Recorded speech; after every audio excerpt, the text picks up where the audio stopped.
आज का टॉपिक है पार्ट्स ऑफ स्पीच। देखो, पार्ट्स ऑफ स्पीच जो है ना, इंग्लिश ग्रामर की बेसिक चीजें होती है।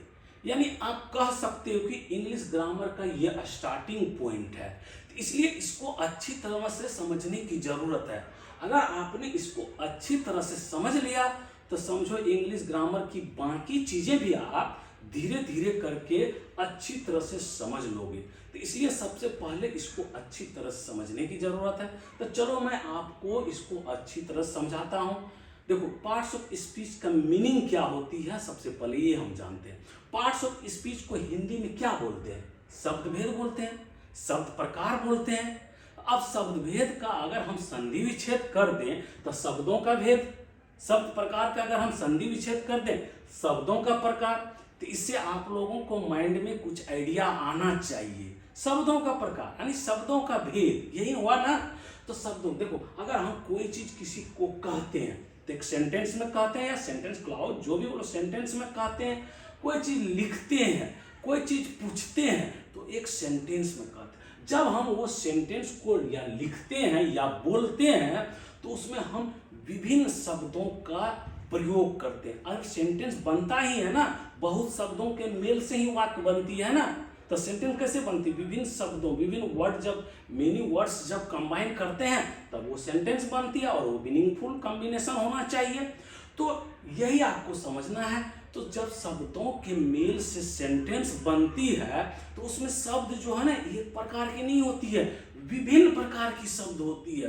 तो विभिन्न प्रकार के शब्द को जानना, पहचानना यानी आइडेंटिफाई करना ही पार्ट्स ऑफ स्पीच कहलाती है। शब्दों का भेद या शब्दों का प्रकार कहलाती है। यह आपको समझने की जरूरत है। तो देखो, एक एग्जांपल देकर समझाता हूं और आपको क्लियर हो जाएगी। जैसे देखो, आपकी फैमिली है, हमारी फैमिली है, किसी भी फैमिली हो सकती है। तो फैमिली में विभिन्न प्रकार के मेंबर होते हैं। बच्चे होते हैं, बड़े होते हैं और बूढ़े होते हैं। ये सारे मिला करके एक फैमिली बनाते हैं। तो देखो, वो फैमिली में सबका रोल एक जैसा नहीं होता है, सबका अलग अलग रोल होता है। बच्चे पढ़ाई करते हैं, खेलते हैं, और जो मेन मेंबर होते हैं फैमिली का वो अपना बिजनेस धंधा करते हैं, कमाई करते हैं। अब बूढ़े जो हैं वो घर की देखभाल या बच्चे की देखभाल करते हैं। सबका अलग अलग वहाँ रोल होती है ना। उसी प्रकार सेंटेंस में भी जो है ना, जितने भी वर्ड है उसका कुछ ना कुछ रोल होता है, अलग अलग प्रकार का रोल होता है। तो यही रोल को समझना पार्ट्स ऑफ स्पीच कहलाती है। तो चलो देखो, पार्ट्स ऑफ स्पीच होते हैं कितने प्रकार के, ये जान लेते हैं। पार्ट्स ऑफ स्पीच जनरली 8 प्रकार के होते हैं। मैंने यहाँ जनरली वर्ड यूज किया हूँ। इस ऐसे 9 प्रकार के होते हैं, लेकिन वो 9वां प्रकार जो है ना, ये 8 प्रकार के अंदर ही आते हैं। तो देखो, there are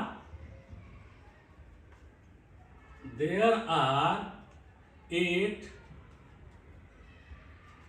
types of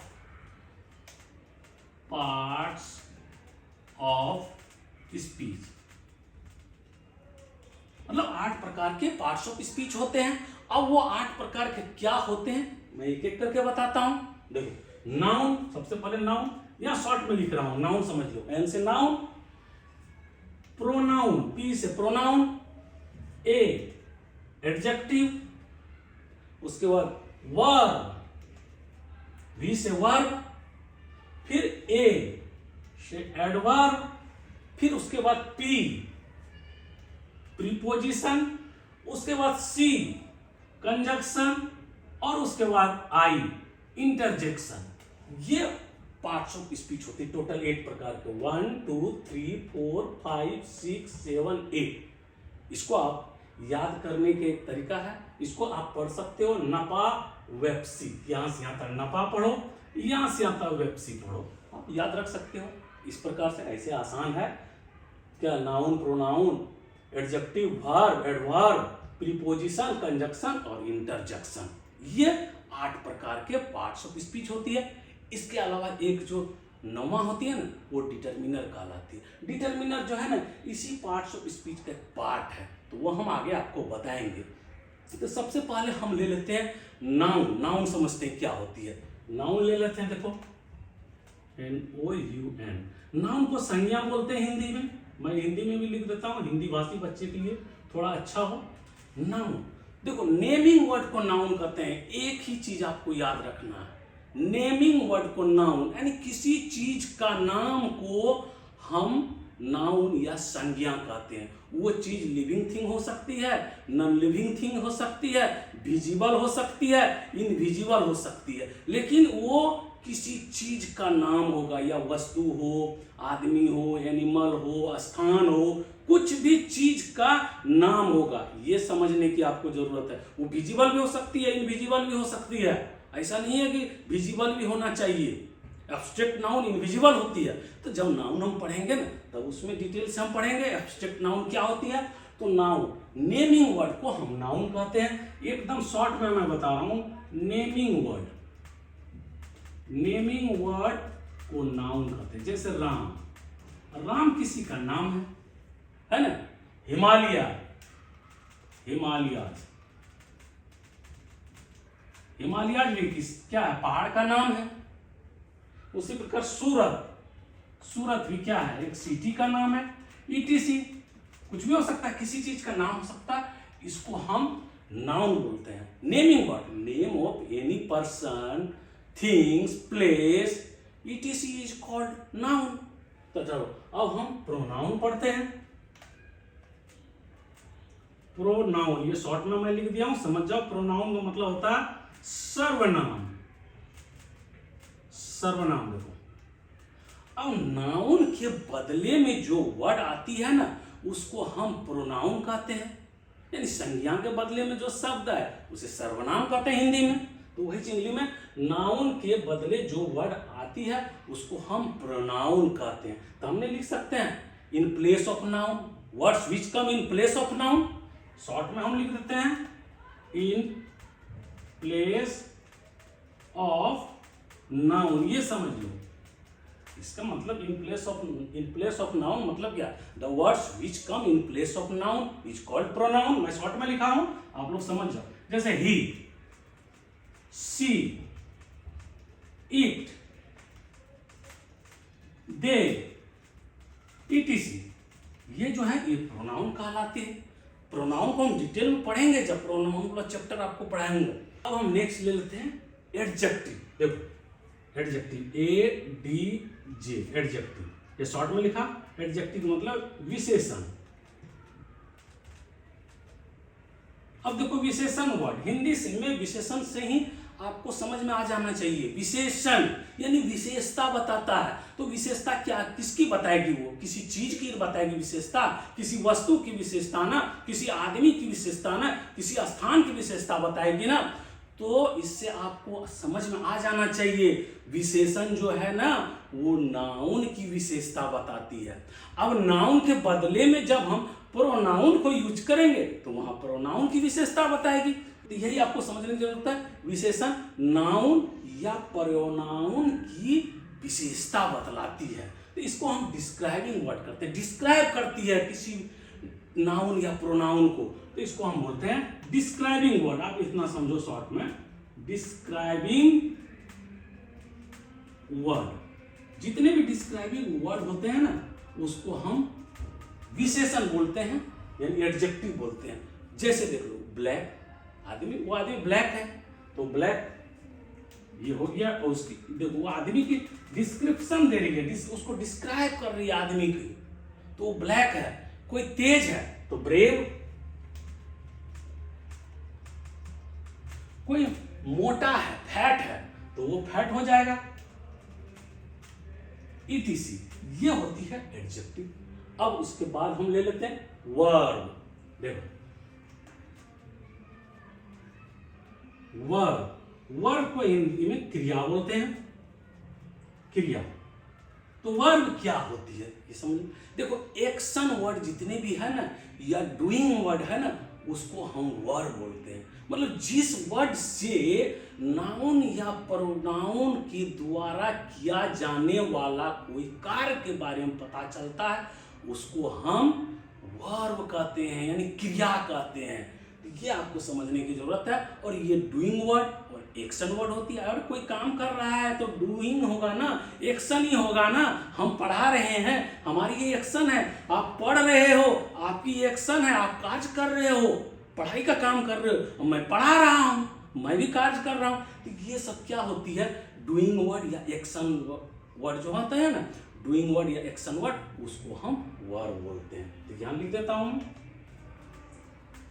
doing word. अब एग्जाम्पल बता दिया मैं पढ़ा रहा हूं आपको, तो टीच, आप पढ़ रहे हो इसलिए स्टडी। कोई खेल रहा होगा अभी तो उसको प्ले हम लिखेंगे। ईटीसी, कोई सो भी रहा होगा तो स्लीप भी हो सकेगा। तो चलो वर्ब के बाद अब हम देख लेते हैं क्या, एडवर्ब। वर्ब के बाद क्या आ गया, एडवर्ब ले लेते हैं। एडवर्ब मतलब क्रिया विशेषण। देखो हिंदी में पूरा क्लियर हो जाती है, इंग्लिश में थोड़ा बहुत डॉट भी रहे, लेकिन हिंदी में तो नाम से ही पता चल जाती है। क्रिया विशेषण मतलब क्रिया की विशेषता बताया, यानी एडवर्ब मतलब क्या, वर्ब की विशेषता बताती है, उसी को तो एडवर्ब बोलते हैं। तो क्रिया विशेषण या क्रिया की विशेषता बताएगी तो उसको हम एडवर्ब बोलते हैं। या कभी कभी ना एडवर्ब की विशेषता बताती है, ये भी आपको समझने की जरूरत है। मैं जब एडवर्ब पढ़ाऊंगा ना, उसमें डिटेल से आपको पढ़ाऊंगा, किसी और दूसरे वर्ड को भी, वो किसी और दूसरे पार्ट्स ऑफ स्पीच को भी कभी कभी वो डिस्क्राइब करती है।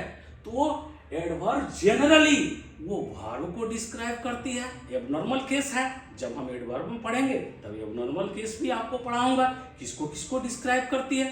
तो ये लिख सकते हैं हम, डिस्क्राइब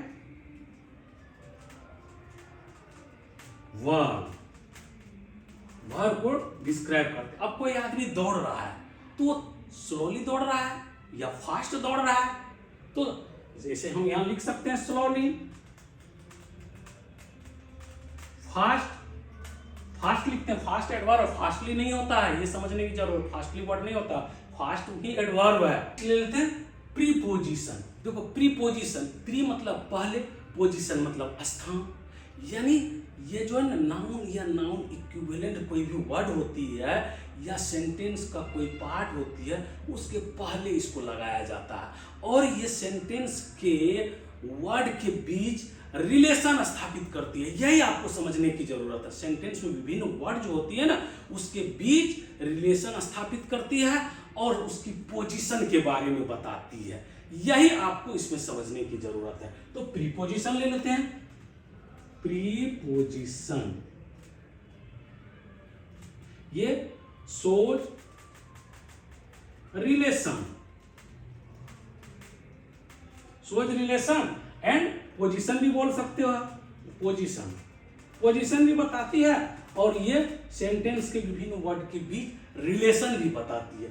यही आपको प्रीपोजिशन में समझने की जरूरत है। जैसे देखो ऑन, इन, अबव, तो जैसे बोल सकते हैं the book on the table, the book on the table. तो देखो बुक का पोजीशन बताया ना, कहां पे है बुक, टेबल पे है, और ऑन द टेबल, ऑन के बाद द टेबल है, ऑन से पहले द बुक है, ये दोनों के बीच में रिलेशन स्थापित किया। तो यही काम है प्रीपोजिशन का। अब नेक्स्ट ले लेते हैं हम, देखो ये कंजक्शन। कंजक्शन क्या होती है, कंजक्शन जो है ना, दो सेंटेंस को या सेंटेंस क्लाउज को जोड़ती है। तो ज्वाइनिंग वर्ड जो होती है ना, वो कंजक्शन कहलाती है। ज्वाइनिंग वर्ड को आपको याद रखना है, जो वर्ड ज्वाइनिंग वर्ड है वो कंजक्शन कहलाती है। तो हम यहां ले लेते हैं कंजक्शन। देखो conjunction, conjunction means joining word, समझो एकदम शॉर्ट में आपको समझने की जरूरत है, जिससे आप कभी भूलो नहीं। ये ज्वाइनिंग वर्ड बोलेंगे।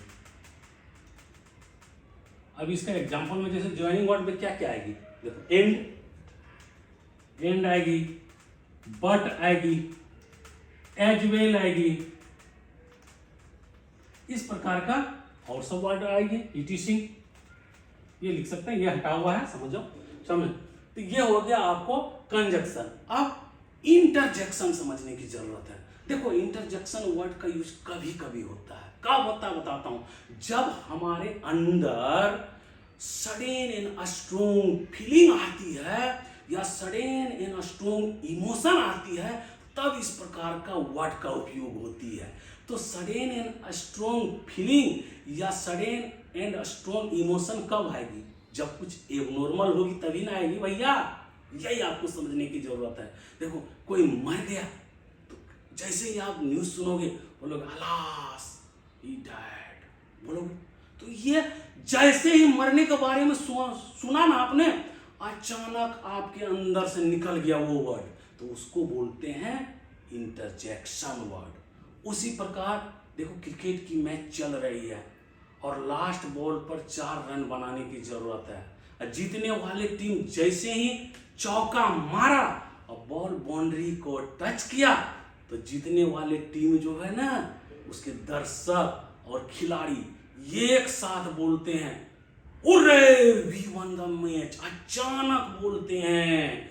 1 सेकंड 2 सेकंड पहले वो तो असमंजस में थे कि ये हारेंगे या जीतेंगे, लेकिन जैसे ही बॉल बाउंड्री को टच किया, वो अपने आप अंदर से स्ट्रॉन्ग और सडन फीलिंग आया, उसको वो रोक भी नहीं पाया। इसी को बोलते हैं इंटरजेक्शन वर्ड। तो समझ में आ गया आपको पार्ट्स ऑफ स्पीच। यहां तक एक सेंटेंस मैं पहले ले चुका हूं, इसमें आप लोगों को कुछ आइडिया होगा, तो आप लोग इसको अपने लेवल पर करो।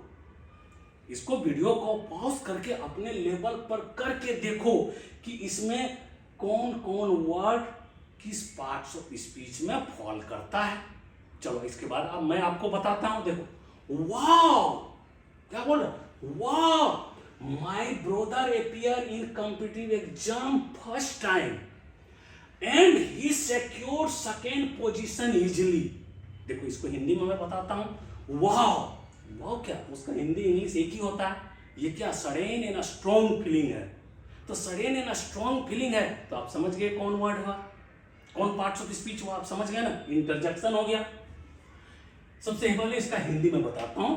My brother appear in competitive exam first time. मेरा भाई प्रतियोगिता परीक्षा में पहली बार अपीयर हुआ, यानी शामिल हुआ, और उसने आसानी से सेकेंड स्थान यानी द्वितीय स्थान प्राप्त कर लिया। तो बोलो ऐसा अगर रिजल्ट वो देखेगा कोई भी अपने भाई के बारे में, वो पहली बार एग्जाम में पास हुआ, हो सकता सीजीएल एग्जाम में, यूपीएससी एग्जाम में, जो कि हार्ड एग्जाम होती है, उसमें उसने एग्जाम दिया, फर्स्ट टाइम ही अपीयर हुआ और वो पास किया, वो भी सेकेंड पोजीशन के साथ, तो नहीं आएगा स्ट्रॉन्ग एंड सडन फीलिंग, तो वही है वाओ। तो मेरा भाई प्रतियोगिता परीक्षा में पहली बार शामिल हुआ या प्रवेश किया और उसने आसानी से द्वितीय स्थान प्राप्त कर लिया। तो देखो माय ब्रदर, ये ब्रदर तो नाउन हो गया, ये किसी का नाम है, आप लोग समझते हो, नाउन हो गया। अब नाउन से पहले देखो माई है, ये प्रोनाउन है या कि डिटरमिनर है, ये आपको यहां समझने की जरूरत है। देखो माई प्रोनाउन के रूप में भी यूज होता है और डिटरमिनर के रूप में ही यूज होता है। डिटरमिनर में और क्या ए एन द होता है, और प्रोनाउन को यूज डिटरमिनर में होता है, और कभी कभी एडजेक्टिव का भी यूज डिटरमिनर के रूप में होता है। इसलिए मैं कह चुका हूं ना कि ये जो 9वां पार्ट्स ऑफ स्पीच है ना, वो बाकी 8 पार्ट्स ऑफ स्पीच के अंदर ही आता है, तब ये आ गया ना अंदर में।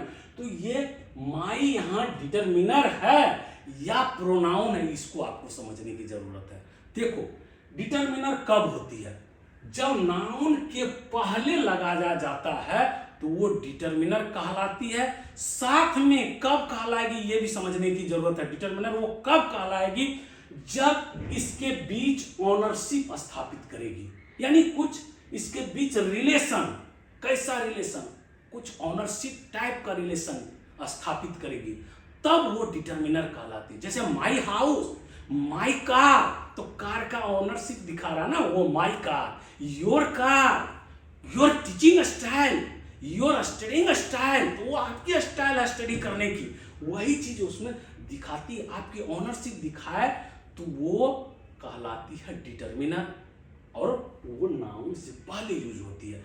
लास्ट में यूज होगी, सिंगल यूज होगी, तो वो डिटरमिनर नहीं कहलाएगी, वो तो या प्रोनाउन कहलाएगी या एडजेक्टिव कहलाएगी या आर्टिकल जो है, आर्टिकल ऐसे भी पहले यूज होती है, इसलिए आर्टिकल तो डिटर्मिनर ही है। चलो तो ये हो गया डिटर्मिनर, डी लिख दिए। ये हो गया इंटरजेक्शन, INT इंटरजेक्शन समझ जाओ। एपियर मतलब क्या, शामिल हुआ। एपियर मतलब कि गया वहां पर एग्जाम देने, तो इससे नहीं लग रहा आपका डूइंग वर्ड है, एक्शन वर्ड है ना, वो कुछ काम किया ना, तो एपियर। तो ये हो गया वर्ब। अब इन कॉम्पिटिटिव एग्जाम, इन देखो कहां गया, पोजीशन बता रहा नहीं, कॉम्पिटिटिव एग्जाम देने गया ना वो, तो पोजीशन यहां इन बता रहा है ना उसके, तो इन क्या हो गया, प्रीपोजिशन। प्रीपोजिशन ये शॉर्ट में लिख दिया, समझ जाओ। अब मैं बताया था ना, ये देखो कॉम्पिटिटिव एग्जाम, नाउन ये पहले इनका उपयोग होता है, प्रीपोजिशन। तो नाउन अकेला नहीं है, नाउन के साथ एडजेक्टिव है, तो नाउन एडजेक्टिव दोनों के एक समझ लो, एक कॉम्बिनेशन में, उसके पहले लग गया प्रीपोजिशन। फर्स्ट टाइम देखो, अब ये बहुत डिफिकल्ट, इसको समझना। फर्स्ट टाइम क्या है यहाँ पर देखो, अगर फर्स्ट लिखा जाए ना अकेला तो ये एडजेक्टिव हो जाएगा, फर्स्ट सेकंड थर्ड एडजेक्टिव हो जाएगा। और टाइम खाली अकेला लिखा रहे ना तो टाइम नाउन हो जाएगा, किसी चीज का नाम है ना तो टाइम नाउन हो जाएगा। लेकिन यहाँ फर्स्ट टाइम है और ये सेंटेंस को क्या रिप्रेजेंट यहाँ कर रहा है, इसको समझने की जरूरत है। देखो जैसे फैमिली वाले उदाहरण आपको बताया था, तो एक ही आदमी वहां अलग अलग रोल अदा कर लेता है। जैसे फादर है, बच्चे के लिए फादर है, लेकिन बूढ़े के लिए क्या है, वो बूढ़े के लिए वो बेटा है ना भाई, सन है ना। तो उसी प्रकार ये वर्ड भी जो है ना सेंटेंस में कहां पर फिट होती है, उस हिसाब से कुछ कुछ वर्डे का मीनिंग बदल जाती है और उसकी रोल बदल जाती है, पार्ट्स ऑफ स्पीच यानी वो चेंज हो जाती है। तो यहाँ देखो, यहाँ आपको समझने की जरूरत है। My brother appeared in competitive exam first time, मेरा भाई कॉम्पिटिटिव एग्जाम में फर्स्ट टाइम अपीयर हुआ। तो ये देखो किसकी विशेषता बता रही है, अरे अपीयर हुआ, कब अपीयर हुआ, पहली बार अपीयर हुआ ना, तो नहीं ये वर्ब की विशेषता बता दी। तो ये फर्स्ट टाइम एक साथ क्या है, एडवर्ब है, ये आपको समझने की जरूरत है, एडवर्ब। और ये एग्जाम यहाँ पे नाउन है। ये एग्जाम किस प्रकार के एग्जाम है, यूपीएससी का एग्जाम है, सीजीएल एग्जाम, एसएससी सीजीएल का exam, banking exam, railway exam, किसी प्रकार के एग्जाम हो सकती है ना, तो उसको डिफाइन नहीं करके कॉम्पिटिटिव एग्जाम कर दिया। हो सकता है बोर्ड का एग्जाम, 10th का एग्जाम हो सकता है, 12th का एग्जाम हो सकता है, सीबीएसई एग्जाम हो सकता है, Bihar board exam, UP board exam, तो वो एग्जाम की विशेषता बता रही है ना, तो ये कॉम्पिटिटिव एग्जाम है। तो ये नहीं हो गया यहाँ पे एडजेक्टिव, एडजेक्टिव, ठीक। अब हो गया एंड। एंड दो, यहां से यहां तक एक सेंटेंस आ गई ना, क्लियर हो रही है ना, मेरा भाई पहली बार कॉम्पिटिटिव एग्जाम में शामिल हुआ, एक सेंटेंस पूरा है। एंड अभी छोड़ दो, ही सिक्योर्ड सेकंड पोजीशन इजीली, उसने द्वितीय स्थान आसानी से प्राप्त कर लिया। तो ये भी एक सेंटेंस है, पूरा सेंटेंस है, कंप्लीट सेंटेंस है। उसने द्वितीय स्थान आसानी से प्राप्त कर लिया, किसी प्रकार की और दूसरे वर्ड की जरूरत नहीं है इसको कंप्लीट सेंटेंस बोलने के लिए, ये खुद कंप्लीट सेंटेंस है। लेकिन ये दोनों सेंटेंस को क्या कर रही है, जोड़ रही है, ऐड कर रही है, जोड़। तो जोड़ने वाले देखो ज्वाइनिंग वर्ड को क्या बोले, कंजक्शन बोले, एंड हो गया कंजक्शन, इसको कंजक्शन शॉर्ट में लिख दिए। अब ही किसके लिए आया है भाई, उसने सेकेंड पोजीशन आसानी से प्राप्त कर लिया। उसने कौन, अरे मेरा भाई है ना, और कोई थोड़ी, बनी आसानी से नहीं प्राप्त किया होगा। यहाँ थोड़ी है आलू का चोखा बनाना आसानी हो जाएगा, मेहनत तो करना ही पड़ा होगा। लेकिन तो पर भी फर्स्ट टाइम अगर सेकंड पोजीशन प्राप्त करता है, मेहनत बहुत किया होगा, लेकिन तो पर भी उसके लिए आसान ही हुआ होगा क्योंकि फर्स्ट टाइम है और सेकंड पोजीशन है। तो चलो ही हो गया प्रोनाउन, ये ब्रोदर के लिए आया, ये हो गया प्रोनाउन समझने का। अब सिक्योर मतलब क्या, प्राप्त करना। तो प्राप्त करना क्या, कुछ काम किया ना, यहाँ प्राप्त कर रहा है, तो ये हो गया वर्ब। अब सेकेंड पोजीशन क्या, किसी चीज का नाम है, उसका पोजीशन रैंक आया, तो सेकेंड, ये नाउन हो गया पोजीशन, ये सेकेंड एडजेक्टिव हो गया। अब इजीली सिक्योर मतलब प्राप्त किया और आसानी से किया, बोला सेकेंड पोजीशन आसानी से प्राप्त कर लिया। तो इजीली किसकी विशेषता बता रही है, यहाँ आपको आइडिया आ गई ना। इजीली यहाँ पर सिक्योर यानी वर्ब की विशेषता बता रही, तो जो वर्ब की विशेषता बताएगी उसको हम एडवर्ब बोलते हैं। तो ये हो गया एडवर्ब। बस ये आपने आप समझ लिया। तो इसको अगर आपने अच्छी तरह समझ लिया तो बाकी चीजें आप इंग्लिश ग्रामर का अच्छी तरह से समझ लोगे। तो चलो बच्चे, ये वीडियो आप लोगों को अच्छा लगा, समझ में आया, तो इसको जरूर से जरूर लाइक करो, अपने दोस्तों के साथ शेयर करो और चैनल को अवश्य सब्सक्राइब करो, क्योंकि मैं एक से एक वीडियो आप लोगों के साथ शेयर करते रहूंगा। थैंक यू बच्चे।